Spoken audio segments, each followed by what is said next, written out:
غریبوں کے اوپر ظلم و ستم، ناجائز قبضے، ناجائز جناب ان کے کیسز بنائے جا رہے ہیں،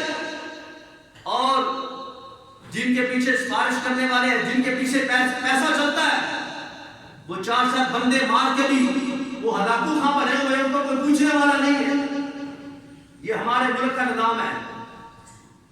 اور پھر بعد میں ہم آپس میں بیٹھ کے جو باتیں کرتے ہیں، ہم کہتے ہیں جناب حکومت ایسی ہے، ہم کہتے ہیں جناب تھانے دار ایسے ہیں، ہم کبھی کسی کو کوستے ہیں، کبھی کسی لیڈر کو کوستے ہیں، اور جب لیڈر منتخب کرنے کی باری آتی ہے،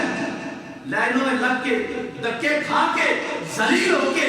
ایک بریانی پلیٹ کھانے کے بعد ہم اپنی تقدیر کی طرف جو ہے وہ چلانے کے لیے اس کے ہاتھ میں بنا دیتے ہیں۔ تو چاہے مجھے مجرم بنا، تو چاہے مجھے بدکار بنا، تو چاہے زانی لکھ دے، جو مرضی لکھ دے، میں تیری تقدیر پہ راضی ہوں۔ یاد نہیں ہے